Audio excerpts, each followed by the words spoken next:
এই ক্ষুদ্ৰ ক্ষুদ্ৰ অসমীয়া যিসকল খিলঞ্জীয়া কৃষকে নিজৰ পেটৰ ভাত মুঠিৰ লগতে আন আন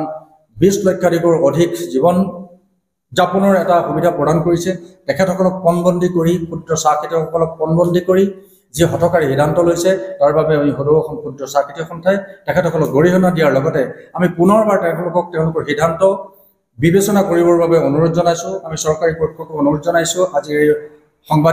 সংবাদ মেলৰ জৰিয়তে তেখেতসকললৈ পুনৰবাৰ আমি অনুৰোধ জনাইছো যে এনে হঠকাৰী সিদ্ধান্তৰ পৰা বিৰত থাকক তেখেতসকলৰ যিবিলাক অভাৱ অভিযোগ বা অন্যান্য কিবাকিবি কথা আছে আলোচনাৰ মাধ্যমে অসম চৰকাৰে পূৰণ কৰাৰ বা ভাৰত চৰকাৰে পূৰণ কৰাৰ প্ৰতিশ্ৰুতি দিছে আৰু বিভিন্ন প্ৰকাৰে আলোচনা হৈছে আমি যি নিষিদ্ধ ৰাসায়নিক ঔষধ ব্যৱহাৰ কৰি আছো এই নিষিদ্ধ ৰাসায়নিক ঔষধসমূহ প্ৰয়োগৰ পৰা বিৰত থাকিবৰ কাৰণে যেতিয়াৰ পৰা 14 চন মানৰ পৰাই যি এখন চাৰ্কুলাৰ আহিছিলে তেতিয়াৰ পৰা আমি সমগ্ৰ খেতিয়ক সমাজৰ মাজত বিস্তাৰিত ওপৰত প্ৰচাৰ কৰিছিলো অনাকাংক্ষিতভাৱে কিছু দুষ্ট চক্ৰৰ লোকে এই নিষিদ্ধ ঔষধবিলাক যেতিয়াৰ পৰা প্ৰয়োগ কৰিবলৈ ল'লে আৰু ইতিমধ্যেই অসম চৰকাৰ বা ভাৰত চৰকাৰৰ পৰা যি নিৰ্দেশনা আহিলে যে নিষিদ্ধ ঔষধ কোনো কাৰণতে গ্ৰহণযোগ্য নহয় আৰু সেই গ্ৰহণযোগ্য নোহোৱাৰ পৰিপ্ৰেক্ষিতত পুনৰবাৰ আমি ভাৰতীয় চাহ বোৰ্ডৰ সহযোগত বা আমাৰ সন্থাৰ নিজা প্ৰচেষ্টাৰে ক্ষুদ্ৰ চাহ খেতিয়কসকলৰ পৰা পোৱা সামান্য বৰঙণিৰ জৰিয়তে আমি প্ৰচাৰ অভিযান চলাই নিষিদ্ধ ঔষধ আমি ব্যাপক ৰূপত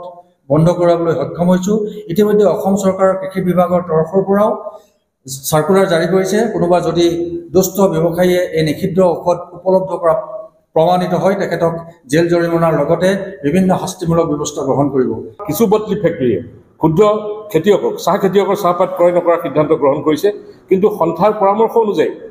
কোনো খেতিয়কে কেঁচাপাত তোলা বন্ধ নকৰে কাৰণ বহু আমাৰ শুভাকাংক্ষী চাহ নিৰ্মাতা কলঘৰে আমাৰ পৰা কেঁচাপাত ক্ৰয় কৰাৰ প্ৰতিশ্ৰুতি দিছে পাত নললে আমি কি কৰিম আমি আন্দোলন কৰিবলৈ সিদ্ধান্ত লৈছো কালি যোৱা নিশা আমাৰ কেন্দ্ৰীয় কাৰ্যনিৰ্বাহক হৈছিল আমাৰ গুগল মিটৰ জৰিয়তে আৰু তাত আমাৰ কিছুমান আন্দোলনৰ কাৰ্যসূচী ঘোষণা কৰা হৈছে এতিয়া অসমৰ সমূহ ৰাইজক আমি অৱগত কৰাব খুজিছো যে অসমৰ অৰ্থনৈতিক সবল কৰা এটা সম্প্ৰদায় আমি আমাৰ মাজত কোনো জাতি নাই কোনো ধৰ্ম নাই কোনো আমাৰ ৰাজনীতি নাই আমি সেয়েহে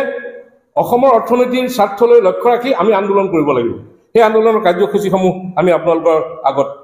জনাব খুজিছো গোটেই অসমবাসী ৰাইজৰ আগত আৰু বিভাগীয় সকলো কৰ্তৃপক্ষ মুখ্যমন্ত্ৰী তথা বটলি ফেক্টৰীসমূহ প্ৰথম পৰ্যায়ত অহা 3 জুনত সকলো জিলাৰ সদৰত অৱস্থান ধৰ্মঘটৰ দ্বাৰা আমি কাৰ্যসূচী ল'ম 4 জুন তাৰিখে নিৰ্বাচনৰ ফলাফল ঘোষণা হ'ব গতিকে আমি সেইদিনাখন আন্দোলনৰ পৰা বিৰত থাকিম পুনৰ 5 জুন তাৰিখে ৰাজপথ অৱৰোধৰ দৰে কাৰ্যসূচী আমি হাতত লোৱাৰ সিদ্ধান্ত গ্ৰহণ কৰিছো তাৰ পিছতো যদি সদৌ অসম ক্ষুদ্ৰ চাহ খেতিয়ক সন্থা তথা অসমৰ সমূহ ক্ষুদ্ৰ চাহ খেতিয়কে কোনো ন্যায় কোনো বিচাৰ নাপায় তেতিয়াহ'লে পৰৱৰ্তী পৰ্যায়ত আমি ইয়াতকৈ জংগী আন্দোলন জোৰদাৰ আন্দোলন কৰিবলৈ আমি বাধ্য হ'ম কাৰণ আমাৰ ক্ষুদ্ৰ চাহ খেতিয়ে আজি অসমীয়া জাতিৰ মেৰুদণ্ড স্বৰূপ হৈ পৰিছে অৰ্থনৈতিকভাৱে অসমৰ গ্ৰাম্য অৰ্থনীতিৰ ক্ষেত্ৰত অন্য আমাৰ কোনো উপায় নাই আমাক আন্দোলন কৰাবলৈ বাধ্য কৰোৱা হৈছে গতিকে এই ক্ষেত্ৰত বিভাগীয় কৰ্তৃপক্ষ অসম চৰকাৰ ভাৰত চৰকাৰ আৰু বিশেষকৈ মাননীয় মুখ্যমন্ত্ৰী হস্তক্ষেপ আমি আশা কৰিছো এই ক্ষেত্ৰত আমি অতি সোনকালে এটা সুমীমাংসা পাম বুলি আশা কৰিলো